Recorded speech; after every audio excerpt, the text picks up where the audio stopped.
Welcome to the Service to Syndication podcast, where we interview the biggest and most successful real estate entrepreneurs, investors, capital raisers in the world who have worn the uniform of this great country, those who provide services to our men and women in uniform, and other service-oriented professionals to provide you with the tool sets, the mindsets, and the skill sets to help you conquer your dreams and goals in real estate and to use this wealth creation vehicle so you can live a more successful, happy, and fulfilled life of generosity and prosperity. If what you desire is time, lifestyle, and financial freedom, you've come to the right place. We will bring to you the best real estate entrepreneurs who will give you the insights, the knowledge, experience, skills, so you can go out and crush it in whatever real estate asset class you desire. So grab a pencil and paper, sit back, and enjoy the ride on the Service to Syndication podcast. Hello, my servicemen and women and other service providers. Welcome to another episode of the Service to Syndication Real Estate Podcast. I am your host, Cedric Marlowe. I am a U.S. Navy vet. Here on the Service to Syndication Real Estate Podcast, we interview the most successful real estate entrepreneurs, investors, capital raisers in the world, where most have donned the uniforms of this great country. We aim to provide the tool sets, the mindset, skill sets for you to achieve your personal and business goals while using real estate as a wealth creation vehicle to help you live a more successful, happy, and fun-filled life. Everybody, again, I am super excited today because I have Mr. Doug Nordman. He is a top-notch financial counselor and author. But before I properly introduce our exciting guest to you, I just want to ask a favor of you. Please, if you get some type of value out of the interview, if you get some type of insight, mindset shift, if you learn a new skill, new information, receive inspiration or motivation to go out and take some action to make some progress in your life, please share this episode with some of your friends. Send it to someone you know who might be or could be interested in real estate. Share it on your social media, post it on your wall, or share it in your stories, and help us spread our message while you help others. For all of you who share this episode, I want to say thank you.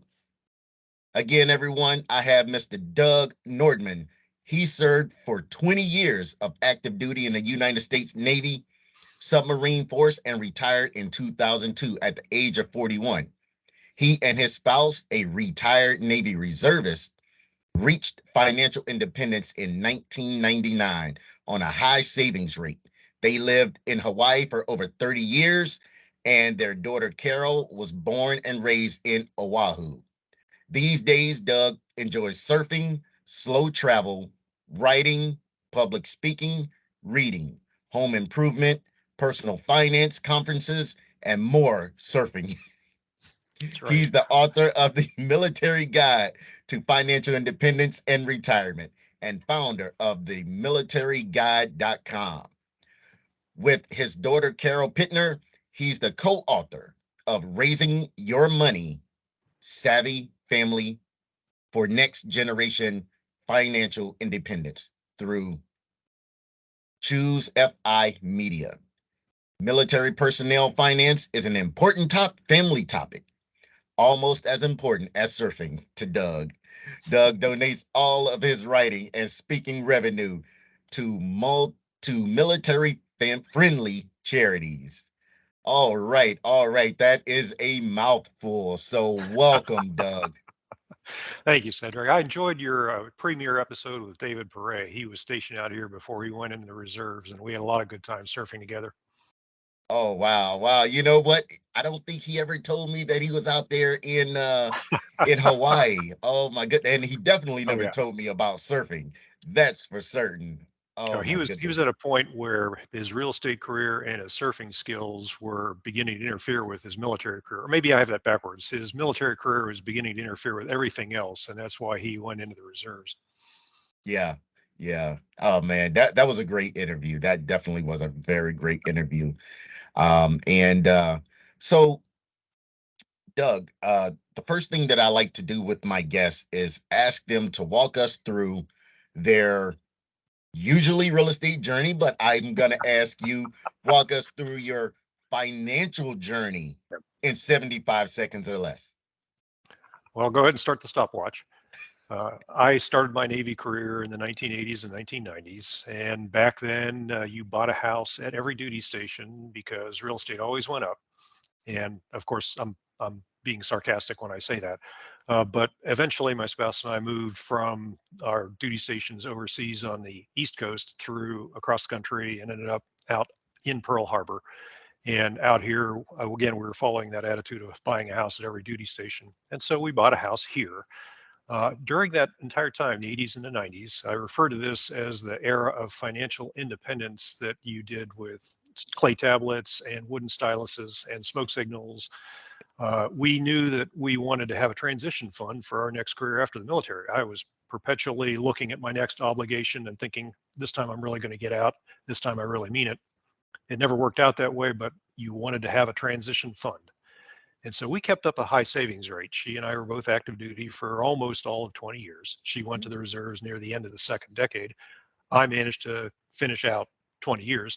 And we can talk about the good and the bad behind that. That high savings rate made us financially independent after a little less than 20 years. In 1999, everybody was financially independent on the internet for about 15 minutes. But we persevered through that. And I've been retired now, fully retired for over 2 decades, been a little over 22 years now. And so we have learned a lot about financial independence. We've learned about all the techniques that you use, and not just the financial techniques, but also the things that are emotional, behavioral, financial psychology, emotions can interfere with your ability to save for financial independence and to design the life you want. Okay. Okay.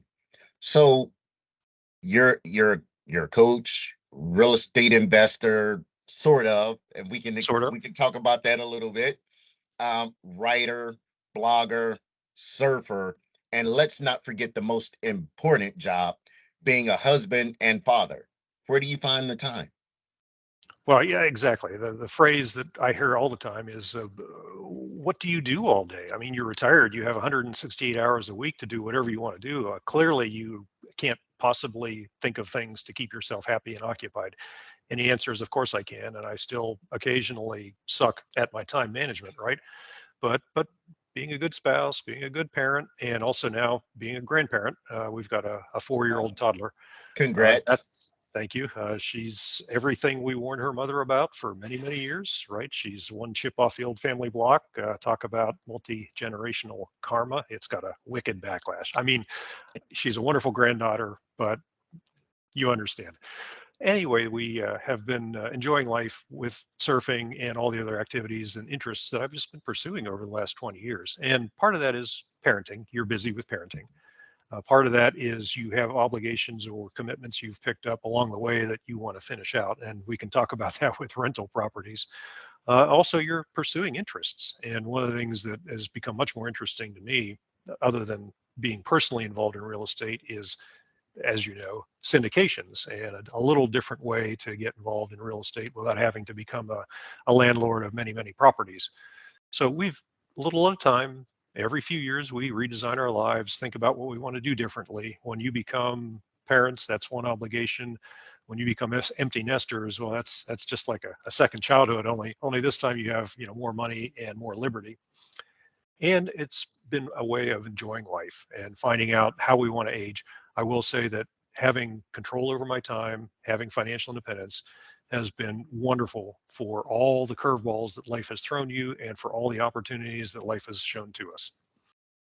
Okay. Okay. So let's step back many years ago, many years ago.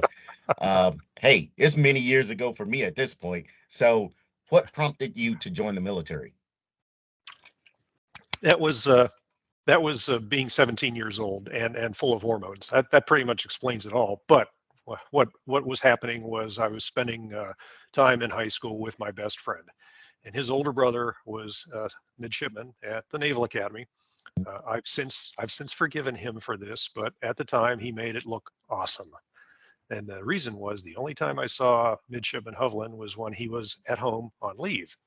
And so I'd see him with his big Go Navy sweatshirt, and he'd be kicked back at 9 o'clock on a Wednesday morning with a beer in one hand and a hot date in the other hand, and they'd be doing whatever they wanted to do. And frankly, I had to pursue that lifestyle. And so I ended up visiting the Naval Academy and applying there, and I applied to other places as well, ROTC, if that Naval Academy thing didn't work out.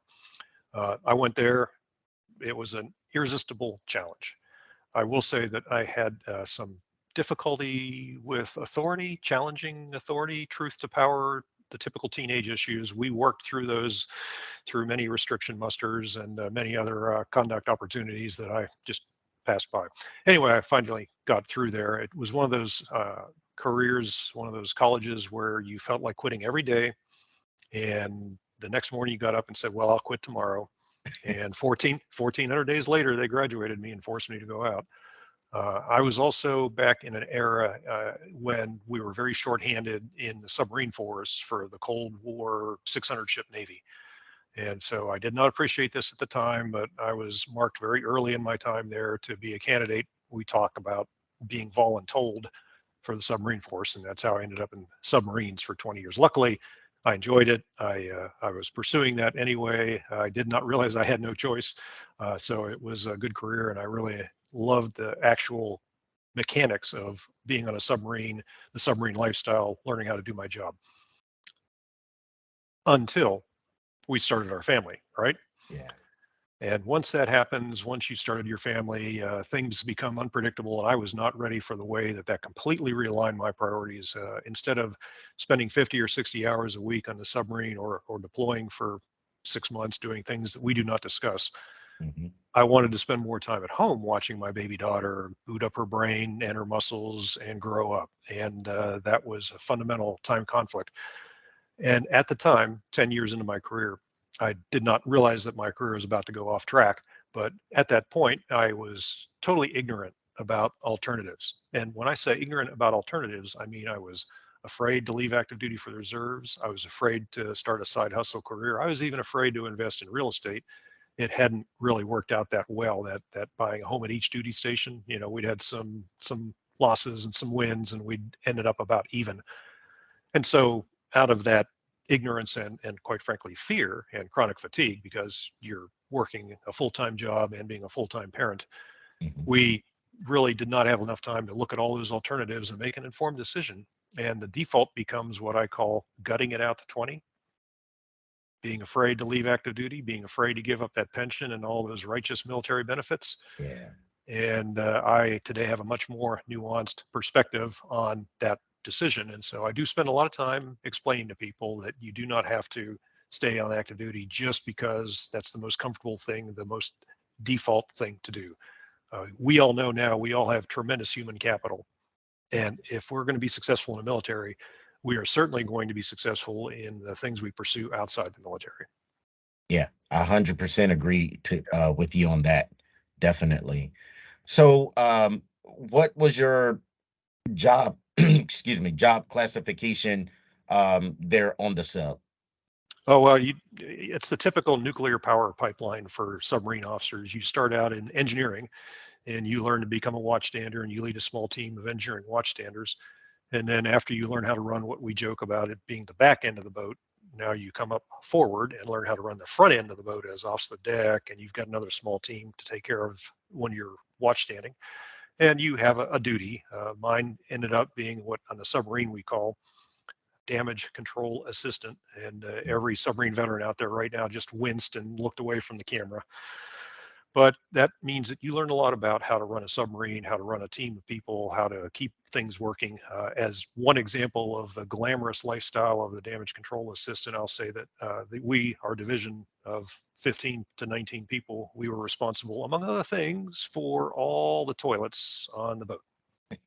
And if you want a high visibility job, just break every toilet on a boat simultaneously for a certain amount of time and get it working again.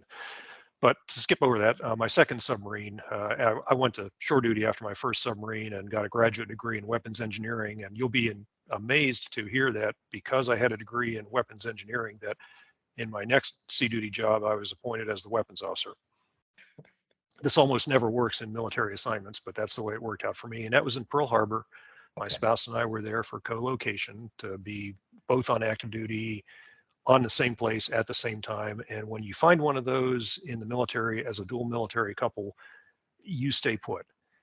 You stay in the same area. You build a life there together. You take every crappy job you can in the military, and you get ready to leave active duty at any time if necessary if one of you runs out of jobs. So we did that, and eventually I managed to finish out 20 years of active duty. And my spouse went to the reserves late in her career and found another fulfilling time there, and then she retired from active duty.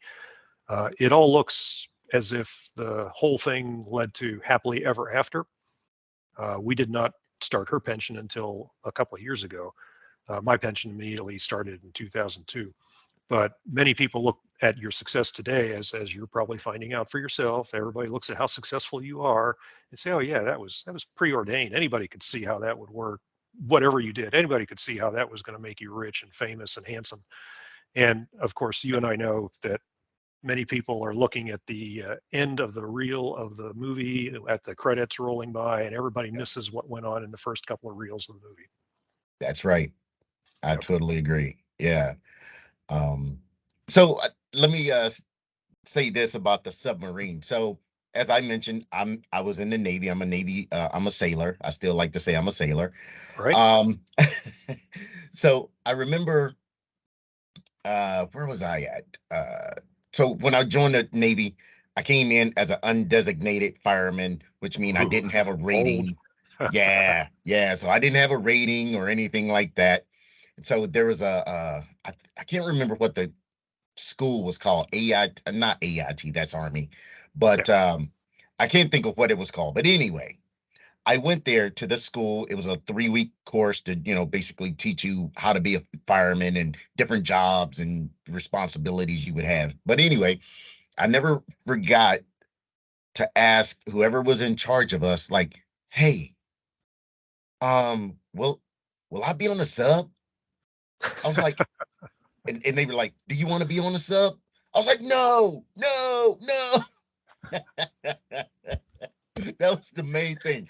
I said Yep. no, no subs for me, buddy. So yeah, that was my whole little thing when I was in the Navy. Like, I'll do whatever you want me to do, just no subs. So you were that close to glory, and you gave up your chance. I did. So silly me. But question that I did have for you is uh oh, concerning your spouse. Mhm. What was she a midshipman as well?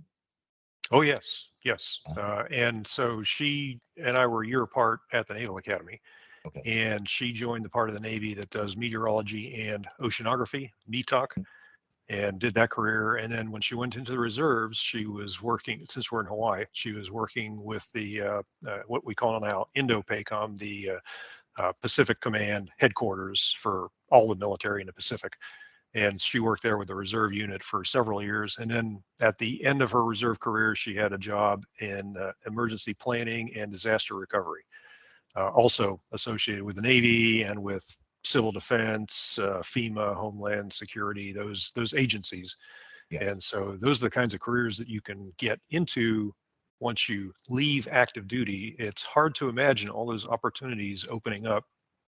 She demonstrated how good life can get once you leave active duty and forge your own path. Nice. Beautiful. Yep. Beautiful. Yeah. So looking back at your career, at which at what point did you decide to make the Navy a career? Because we all who've been in the military, and if you made it a career, there was that point where you're like, okay, am I in or am I out? What am I gonna do? And at what Remember, point was that for you? remember that classic rock song, Should I Stay or Should I Go? And Yep. every 3 years, every 4 years, we had that conversation among ourselves. And so I had a 5 year obligation and I stuck around.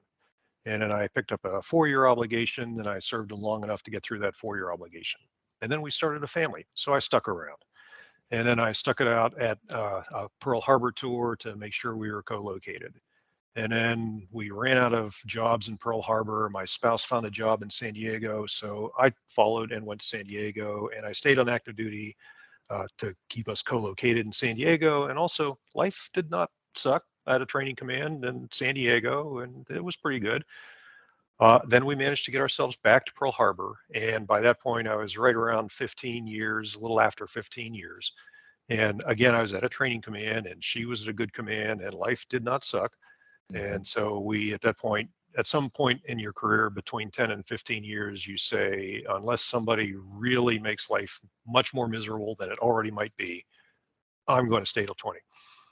And back then, I did not really have a handle on financial independence. The safe withdrawal rate, the 4% rule that we talk about in the media, didn't come out until 1994. That was when I had 12 years of active duty. And back then, nobody thought that this was going to work.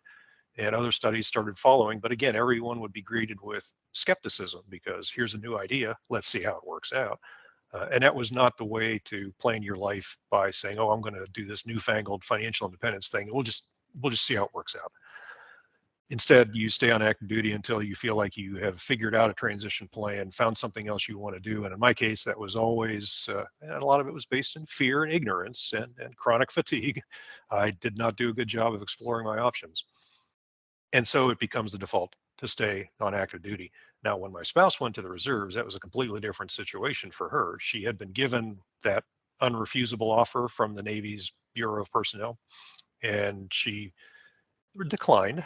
We had financial resiliency at that point. We weren't financially independent, but we were close enough that she could afford to say, I'm going to leave active duty, I'm going to go into the reserves, and I'm going to stay in the reserves for as long as life is tolerable, which she did, and eventually qualified for the reserve pension. For those who don't know, that starts at age 60 instead of immediately after you leave active duty. And it worked fine. And we had enough money based on my pension and our savings rate. High savings rate overcomes a lot of stupid mistakes, right?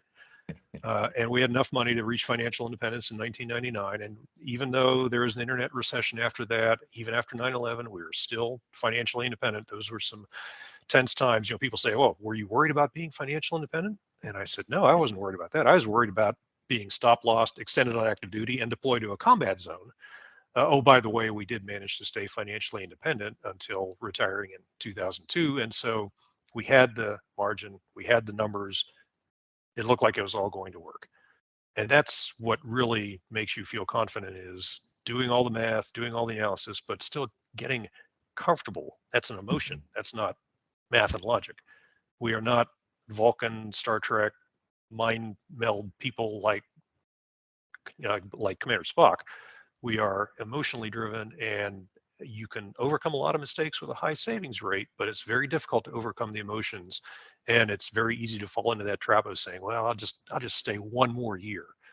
And I knew, as a lieutenant commander who had not promoted to commander, because I had not made that next promotion, I knew that I was going to leave my career at 20 years of active duty. So that was a clean ending point. Now, of course, you've probably heard this before too. Are you going to get a job? What kind of job are you going to get? You can't survive outside the military on just a military paycheck. You need to have another career. You need to work until your 60s. That's what led me down the road to learning about and achieving financial independence. Okay, gotcha.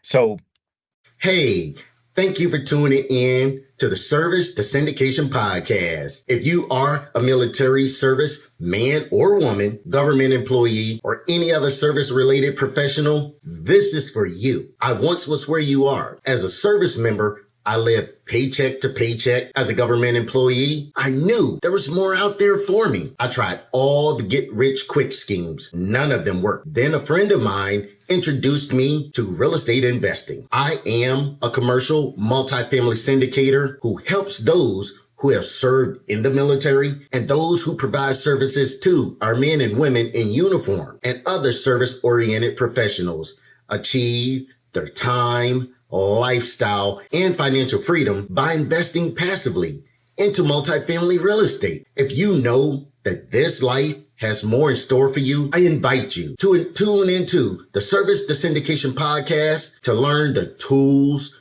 tricks, and concepts to help you achieve the time, lifestyle, and financial freedom that comes with investing in real estate. So go over to cobbscreekcapital.us. That is COBBSCREEKCAPITAL.US and schedule a call so that we can get to know one another and see how we can work together to help you achieve your goals. Right before we get to that point, Mhm. So why didn't you consider a post-Navy career? I did. I really tried. I really did.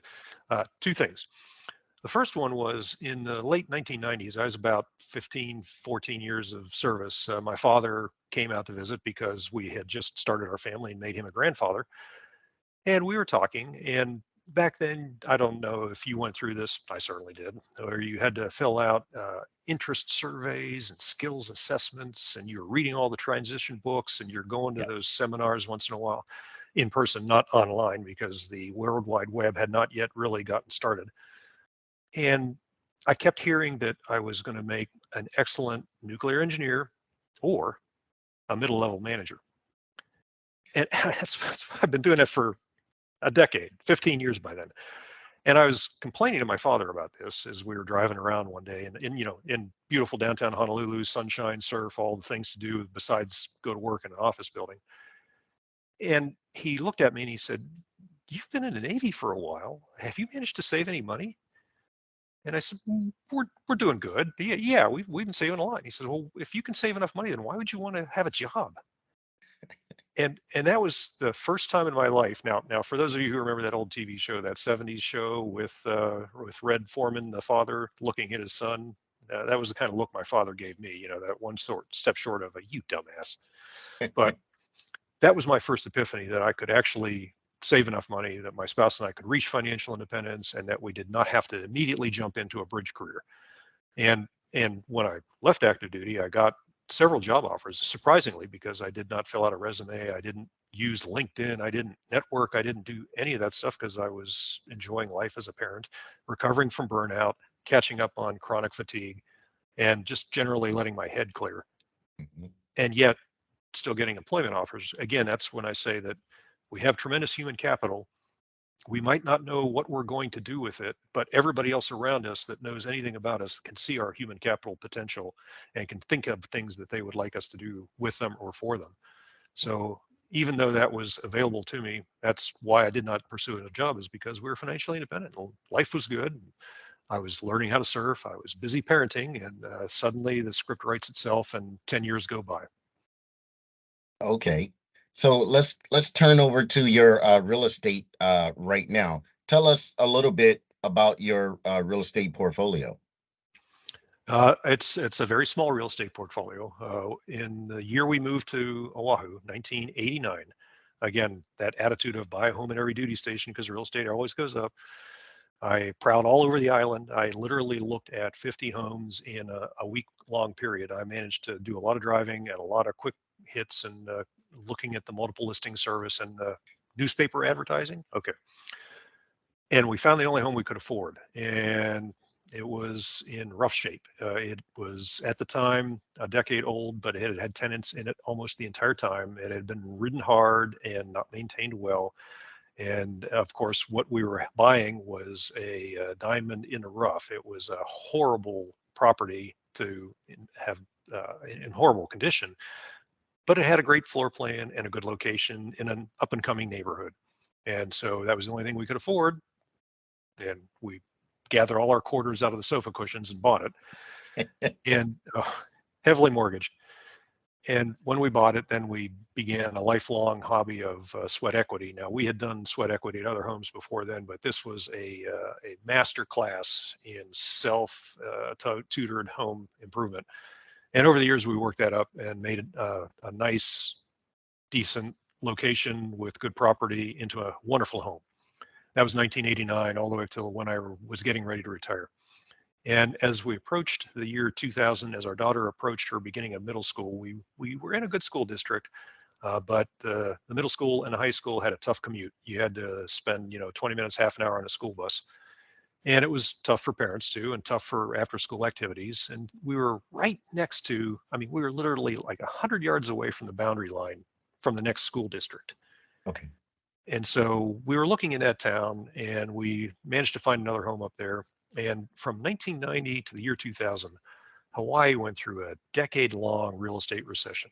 The Japanese bubble had driven prices so high in the 1980s that when the Japanese bubble popped at the beginning of the Gulf War, we watched real estate values slide for a decade. And at the end of the 90s, that house that we had bought for $277,000 in 89 and put $50,000 into was worth less than we had paid for it. We were not just looking at negative equity. We were unable to afford to take the loss, pay the real estate commissions, do all those things you do with selling it. But we found a wonderful home up in the next town over, and it was under the same situation. Great location, good lot, good floor plan, horrible condition. And we were able to make that offer because the place was in such terrible shape that we made a very lowball offer and still got it accepted, because in retrospect, that was the bottom of the housing recession. Now, when there's a recession in real estate, that everybody's convinced that real estate's going all the way to zero. And that's how we felt after a decade. But we again bought another house that we really needed to turn into a nicer place, a lot of sweat equity, so forth. Okay. And at the time, we could not afford to sell that first place. Fortunately, we're both still on active duty. The Navy Federal Credit Union was happy to loan us the money to become even more heavily mortgaged than we had been before. And so we could keep that first property and get that ready to become a rental property as we were moving into the second home and figuring out how to turn that into a nicer house.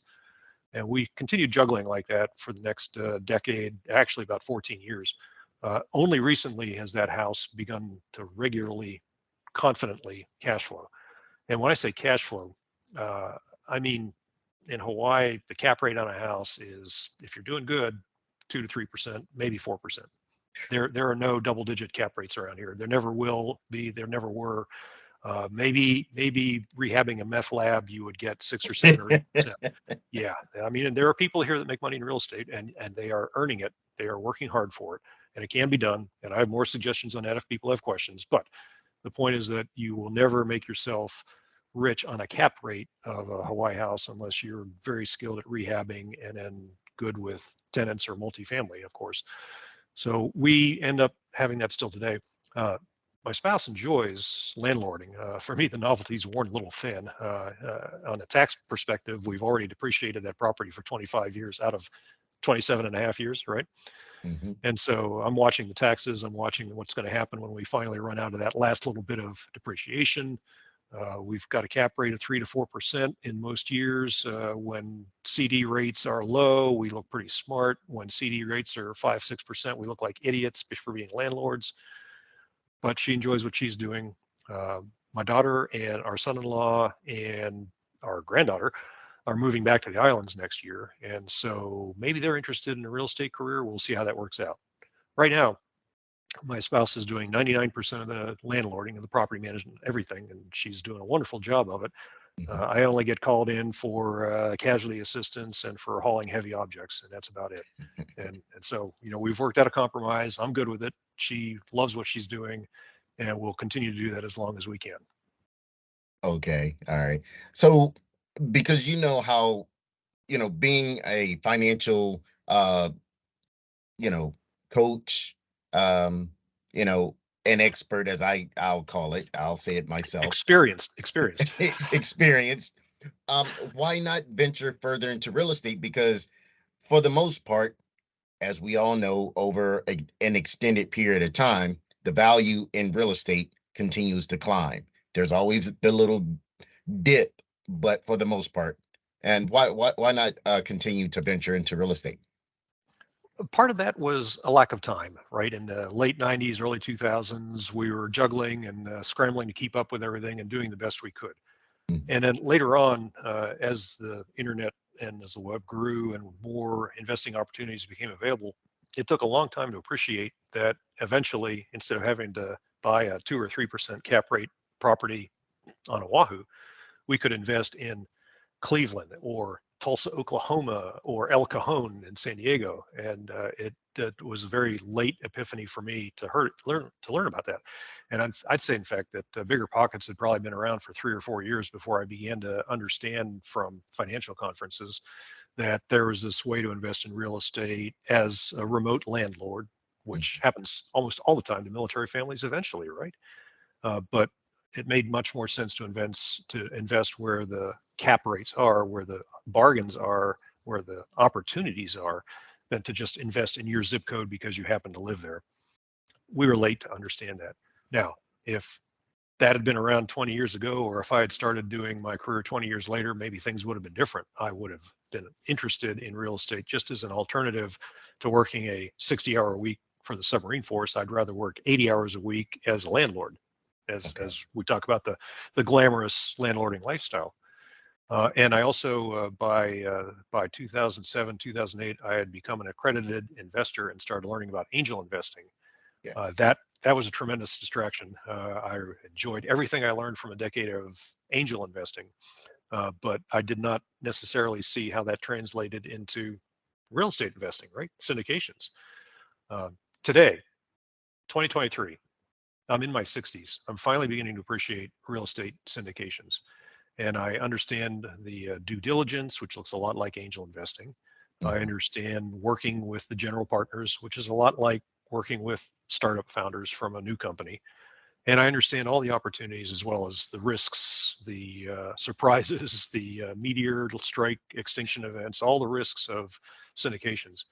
And as an accredited investor who's got some experience behind him in angel investing and from everything else it takes to reach financial independence, I can appreciate that a syndication is much less active. I'm not going to use the word passive. Right. Much less active than being a landlord and a personally involved landlord or a property manager involved in your own real estate empire. And I've followed all these guys for the last 10 years, mostly through financial conferences and meetups like Camp FI or Bigger Pockets. So I can appreciate the beauty of syndications, but I think that one becomes a better syndication investor by having gone through being a landlord, especially a multifamily landlord or a mobile home park or a challenge like a storage building, personal property storage. So it's a cycle. You've got to start crawling as a landlord, as someone who's personally involved in being the landlord, before you really appreciate the benefit, the potential of syndications. Got it. So, with all of that knowledge of syndications, have you invested in any syndications? No, I've spent a lot of time analyzing, and what I see is that now that we've reached financial independence and the money's good, my spouse has started her pension, our interests have evolved over the years from active investing and from picking stocks and picking startup companies. All that's evolved into other interests. And by other interests, I mean we wanted to simplify our investing, which we have done. And so as late as 2017, that's when we finally had the epiphany that we could simplify everything in a total stock market index fund and continue to manage our one investment rental property, mainly because my spouse enjoys doing that and it does have some cash flow now. Those two are good enough for us. I really enjoy learning about syndications, doing the due diligence, watching people go through the process, seeing a cycle, right? I sit there and I sit on the sidelines without putting any real commitment into it. And I sit there and I say, oh, wow, this one looks pretty good. This one looks pretty good. And then I watch them go through the cycle. I liken it now to going to a museum and not feeling like you have to buy everything in that museum. I can appreciate all the exhibits there without having to own the museum. Oh man, I love it. I love that. It I've could. never It heard took me 20 anyone years put to it get to like that point. that. It took me a long time to develop that one, and I've been working on it for quite a while. It's paying off. It's great. Finally. So let's flip back to the financial literacy. Mhm. Um, why have you chosen to educate service members and their families? Oh, you know this, and it happens to all military veterans. You get a little bit of management experience, and then you get some leadership experience, and eventually you learn about covenant leadership, servant leadership. You learn about taking care of your people, and either you're doing it because you want to take care of your people or because your boss is yelling at you to take better care of your people. But one way or another, you develop that lifestyle, that motivation, that internalized standard of taking care of people and helping your people. And when you leave the military, you cannot just flip that switch and say, fine, I'm out. I'm not going to take care of anybody anymore, especially if you're a spouse, a parent, or have a family. And part of being in the military was the fun of building a team, developing a team, helping them succeed, and watching them go on to do great things. And many times it was the thrill of knowing that you were port and starboard watchstander, and if you could get this person qualified, then you could go 3 section. And if they could get somebody else qualified, you could go 4 section. I mean, maybe there was a little bit of personal interest in qualifying somebody to take over for you. But again, you learn how to take care of people, you learn how to develop your subordinates and take advantage of all that human capital potential that might not be obvious to you about yourself, but is certainly obvious when you see people working for you, what they can do. Yes. And that's the natural transition. And when I left active duty and retired, I still wanted to go out there and volunteer and do something to help. And little by little, that devolved into giving advice to people, financial advice. Clearly, I was more than just lucky to reach financial independence. And my spouse and I, we had a pretty good thing going there. People wanted to know more about it. And so we started explaining that. And little by little, you learn how to talk about these subjects and answer all the questions. And at the end of my career, I spent 8 years of my Navy career at training commands, where instead of teaching a few people how to take over your job, you're teaching classrooms and auditoriums full of them how to take over. And I found that I was able to get pretty good at public speaking, and I was able to develop the things people needed to hear, develop the curriculum, and develop the ways of expressing the concepts in simple terms and building from there. And so I essentially have been paying it forward the last 2 decades for all those people that hauled my chestnuts out of the fire when I was on active duty. I'm still friends with them today. Most of them have forgiven me, and paying it forward to another generation and to the one after that. And that's how our second book got started, was people asking questions about, I understand how to reach financial independence. How do I get my 16-year-old to reach financial independence? That took a whole book, but it worked out. Yeah, yeah. And I don't know if it was before we began recording or since we've been recording, but you Since and we I, remember to record. Yeah. yeah, you and I, we did discuss that, being young in the military, and for majority of the people, this may be their first job. And so here you are making money. The first thing you want to do is go with, spend it, blow it, paycheck to paycheck, that's okay. You know what? Because on the first, there's going to be a paycheck. On the 15th, there's going to be a paycheck. On the first, again, there's going to be a paycheck. But it's a very good thing that you have this book, because now people can, you give it to that young airman, fireman, seaman, and say Marine, and say, here you go, soldier. Take a look at this book. This can help you out now, and down the road it will pay dividends. You may not see it right now, and I know it may be hard, especially because everybody around you are going to buy the best cars, the best clothes, uh, just all the liabilities that there are. But I'm sure there's glad we always a didn't do rainbow any at of the that when end. we were that age, right? Exactly. But yeah, that's great that you guys have put forth this book. Um, so what are some of the main talking points when you're giving these public speaks? What are some of the main talking points that you talk to service members and their families about? I got 2 kinds of talks. One is strictly to military families, and another one is to a more civilian population.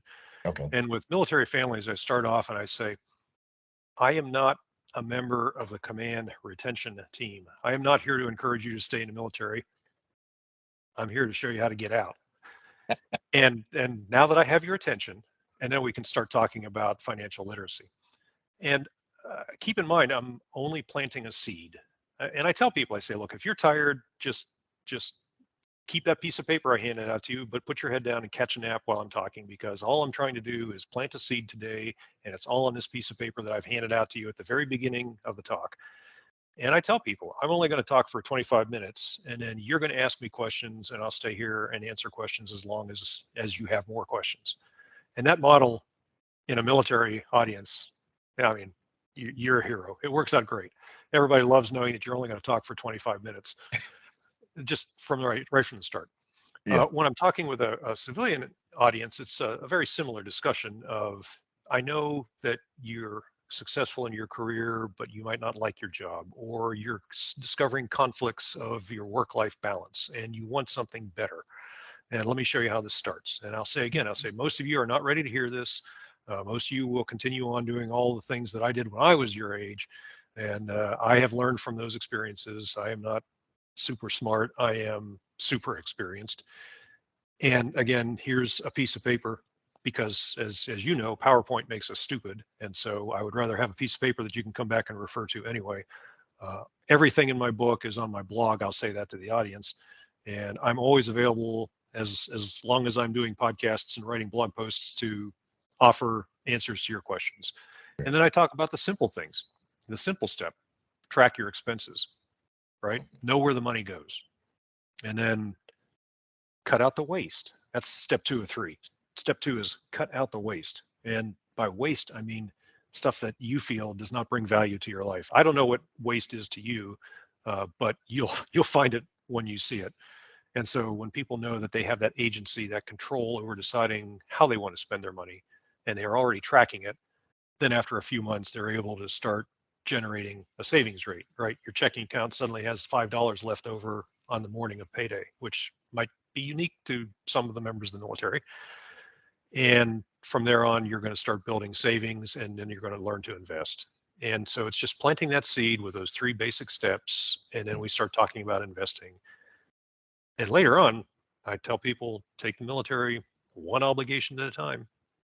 If you're at your employer and you're a civilian corporate employee and your career is okay, if you're feeling challenged and fulfilled, stay there. Yeah. If you're not happy, you know what that means. You got to go find a new job and maybe a new career.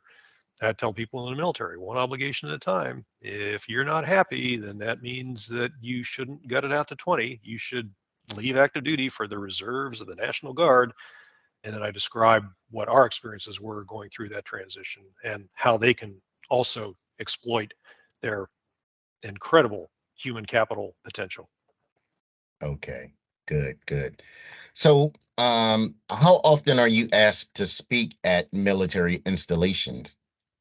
It ebbs and flows. I do not travel unless Okay. I'm in the area on my own. We do travel quite a bit for our own personal reasons, but I won't fly to, Camp Pendleton, for example, to give a talk. I Okay. don't charge for this. I do this for free. So I get mostly the military commands here on Oahu, and it's about once a quarter, sometimes twice a quarter, and it varies into groups. There's other meetups and other conferences. For example, I'll name 3 names that you can link into the show notes: FinCon, Military Money Conference, and Camp FI. Those are 3 different events, and I'm probably able to volunteer to be a speaker for any of those. And if I haven't outstayed my welcome, if I haven't done it before too many times, they'll probably let me get up on a podium or at a table with an audience and talk about it. And so those are the things that I really gravitate toward. I mean, you can talk with junior Marines and explain to them things they should do. That's planting a seed. Mm. But when you're in a financial conference and you're talking to financial professionals and you're teaching all those people how to go out and plant seeds, well, now you're running a farm and maybe building an entire farm country, and you're just scaling yourself far more than you can by talking to one audience of Marines. I mean, don't get me wrong, I love talking to Marines, but you can scale yourself much more effectively at a financial conference. Got it.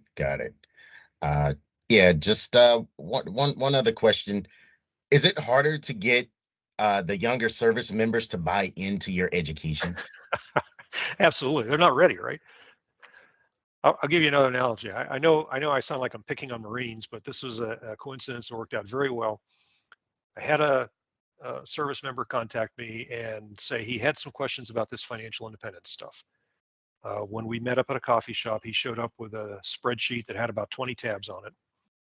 I have learned that when somebody has understanding of their net worth and their savings rate and has built a spreadsheet like that, that it's all going to work. I don't even have to talk about the numbers. It's probably all going to work. Mhm. We talked for a while and had some good suggestions. And then a month later, he asked to get together again. And this time he brought his spouse, because whenever one of a married couple discovers financial independence, they get all excited about it. And the other spouse goes from skepticism to a little bit of a fear that they might have joined a cult.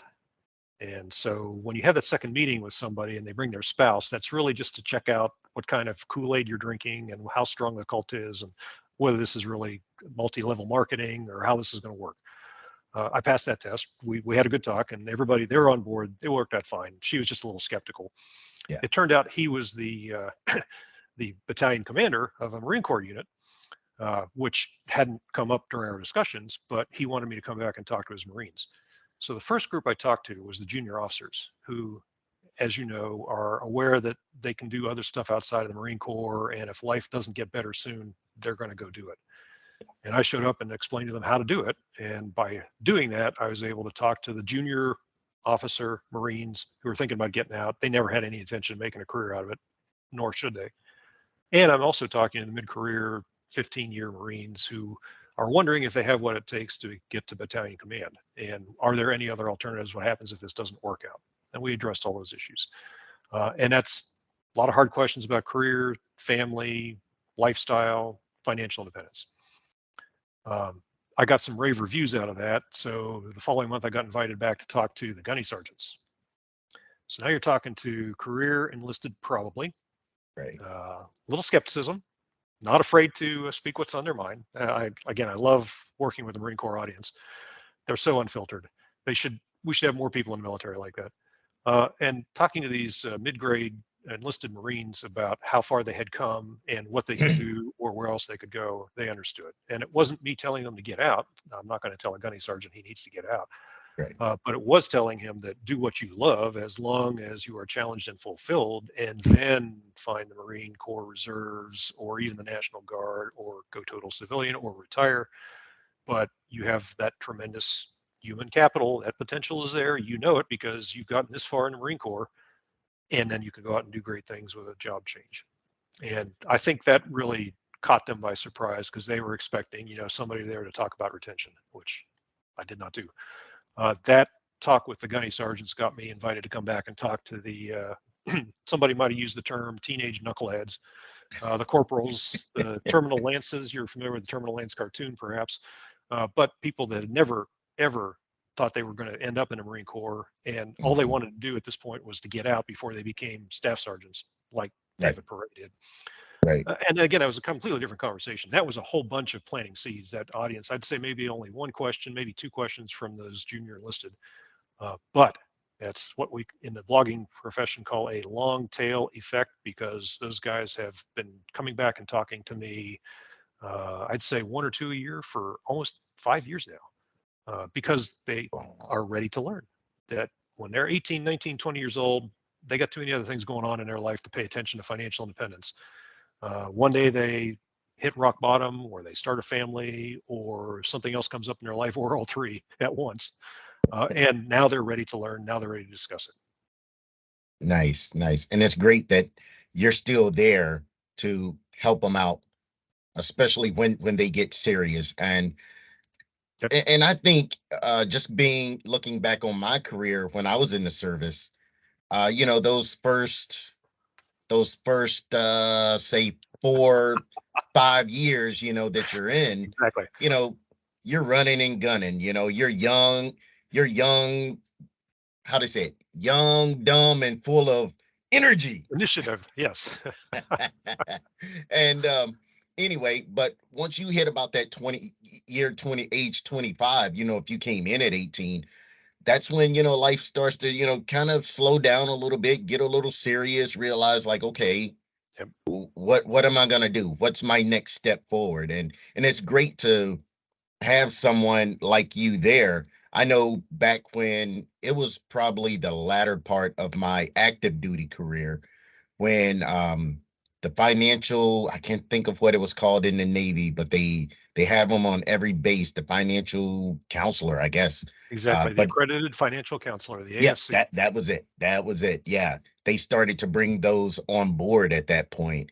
And and that's a good thing that Oh yeah. the Navy finally realized that there was a huge need for that. So Oh, yeah, there's a shipmate of mine, an old submarine shipmate, his name is Norman Okada. He's in Sasebo, Japan, and he gets underway probably once a quarter, sometimes once a month.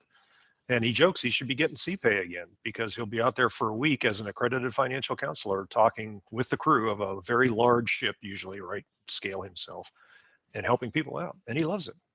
yeah, I nice, wish that had been nice. around when I was on active duty, but we couldn't get those people to come down the hatch on the submarine. So Yeah, absolutely.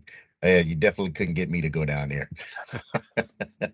So, wow. Uh, you know, it's a great I will, I will, conversation we've had. I will point out that you need to have that credibility, that sustainability, that track record of living your financial independence and showing that you can do that for a decade, 2 decades. Now, if I'm still doing it is in my 60s and 70s, I'll do it as long as I can. One of the giants of personal finance, Paul Merriman, published his latest book at age 77. So now we have a life goal.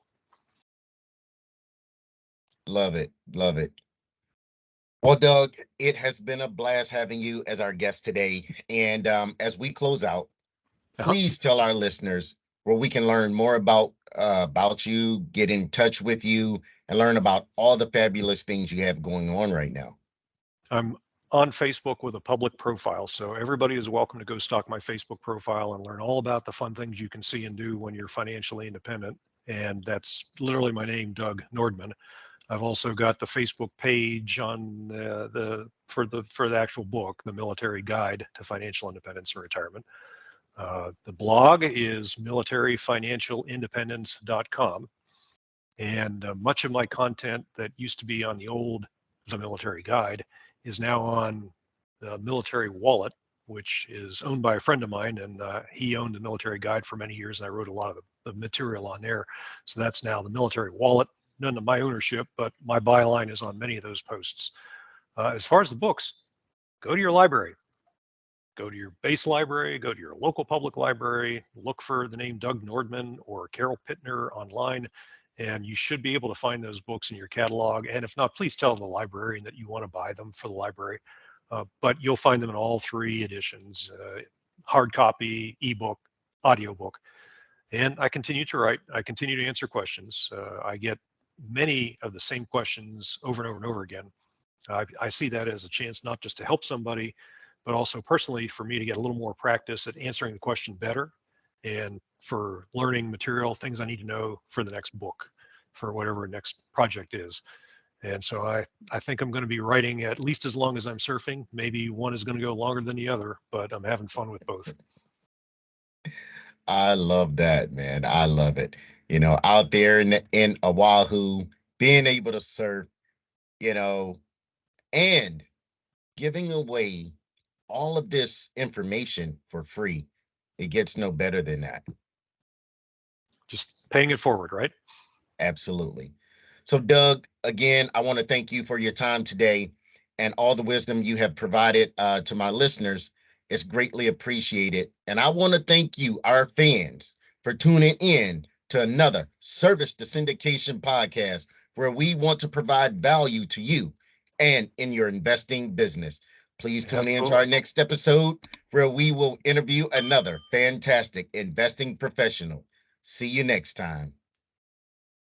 Thanks for listening to the Service to Syndication podcast. We want you to know that we love and appreciate your support, and we are grateful about being a part of your journey to becoming a successful real estate entrepreneur. Please share this episode with a friend who you think will get a lot out of what you just heard. Send it to someone who you know is interested in real estate and dreams of having it all and being the best they can be in all areas of life. And if this was really valuable, share it on your social media stories and timelines. Thank you for watching and listening. Now go be great.